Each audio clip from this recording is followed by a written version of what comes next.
Hammanskraal residents who had anticipated clean tap water by the 1st of September have been left disappointed and face further delays. This follows a promise made by the former Water and Sanitation Minister, Newzroom, who assured clean drinking water by the start of September.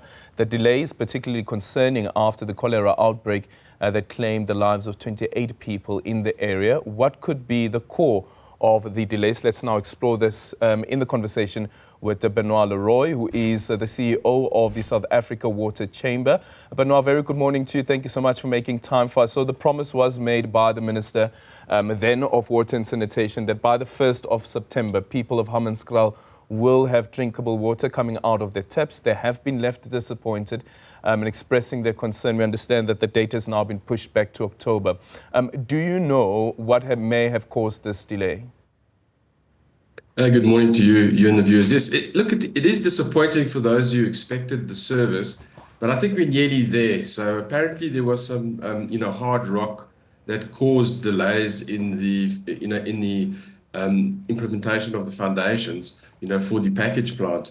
And, maybe those delays could have been communicated in hindsight a little bit earlier. But I think, society is quite anxious there, so they're trying to do their best. But it's not unusual for the civil part of the contract to be delayed like this. Very often it's to do with weather.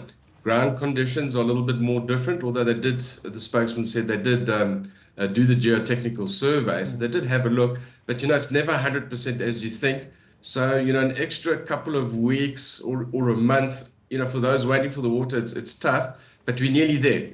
I don't think there doesn't seem to be any major issue.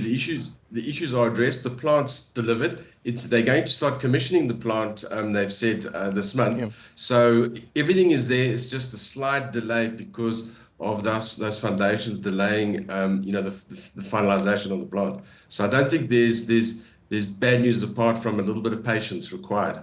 Yeah, just quickly explain to us what exactly a hard rock would be, and if there was the geotech that was done, why it wouldn't have been picked up, because there's a point that is being made around the depth of that hard rock as well.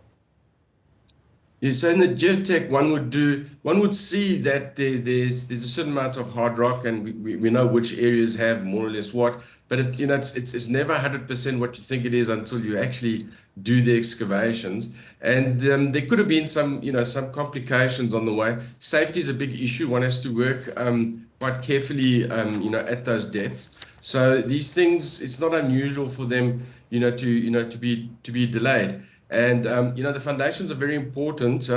It's good on the one side that there's hard rock, because it means that the foundations will be well embedded, so there's not going to be any problems with the plant cracking, moving and things like that. I don't think, yes, it's frustrating, but I don't think there's any major cause of concern. One just has to have the patience, which these people have had for a very long time. But, we're talking an extra month on top of, let's say, 10, 15 years of waiting. So in that context, maybe it's tolerable.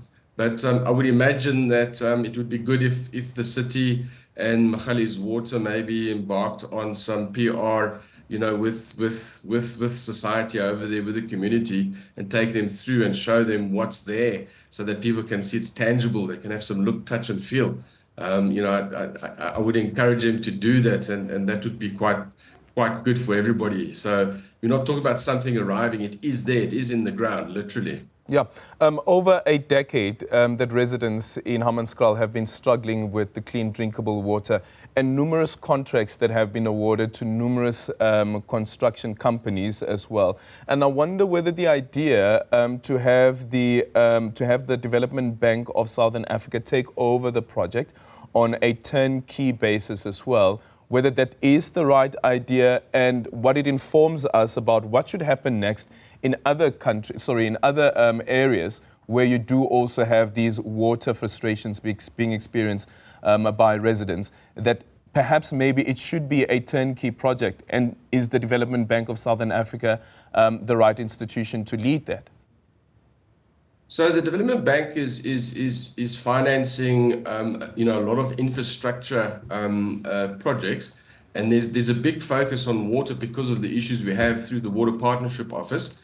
So it's the right financial institution. It has project management capabilities, but also it's an extension of the state. So, when you need to cut corners, so to speak, in a legal manner because of supply chain management rules, a city or a water board like Magali's Water, who is subcontracted, being contracted by another state-owned enterprise like the Development Bank South Africa, cuts the time by about 12 to 18 months. Wow. And I think that's the main reason it was done. It could be, it's much faster to get the project into the ground. So the DBSA is the right call, but they do have the Water Partnership Office, which won't necessarily do the implementation on behalf of the water service authorities or municipalities in the future, but it will facilitate it through funding the front end or project preparation side of things. And then it goes through the supply chain, and they want to have that within 12 months to try and shorten this 18 to 24 months. So I think it's the right thing to do, because we're talking, this has happened in 5-6 months, which is impossible to do through the city or through the water board's supply chain. That just takes time, unfortunately, for good reason, but it's not, we didn't want time here. So I think that was the right decision to do it. It's the quickest to market. And, the companies who've been contracted to do it are reputable companies in the market, and they are performing. So we're just about there. Yeah. And finally, also the intervention that has been announced by the minister last year as well, and looking at some of the amendments around when National can actually intervene when there is a crisis of this nature. How does that assist us? So the water service providers, who are local municipalities, water service authorities, or district municipalities and metros, the water service providers are virtually automatically contracted, and that's going to change now with the legislation. You will be appointed through a selection process, and you need a license. So what that does, that opens the door to be able to use a combination of government and private sector operators.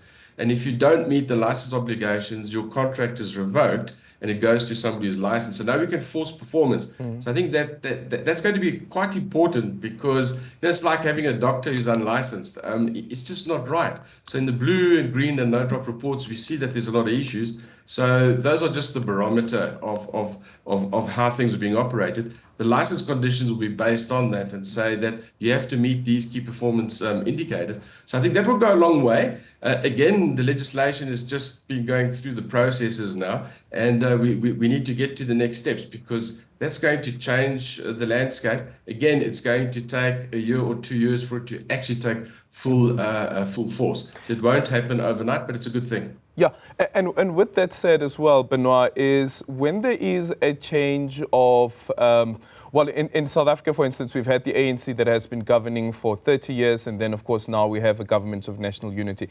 But when there is a change of political authority, how do we ensure that legislations like those, as well as initiatives such as Operation Vulindlela, where we specifically focus also on ensuring that there is clean, drinkable water and accessible at that as well, that those legislations and those initiatives are actually seen through, irrespective of who is at the helm, politically speaking?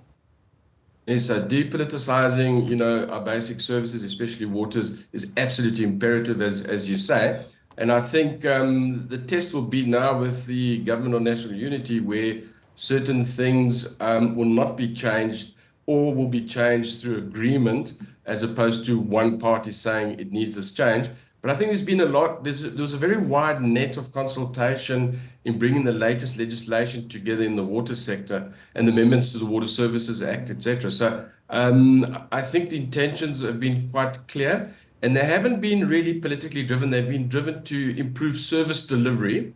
And so I think from that perspective, we're heading the right way. We're doing the right thing, and we're engaging society. The big thing is for us in society to intervene if we do not think that proposed changes are good. So, that's a democratic process. And I think society is a lot more engaged than it used to be because of the issues that we have. So I think we're heading the right direction. Okay, then thank you so much for your time. That is Benoit, who is joining us there, the CEO of the South African Water Chamber.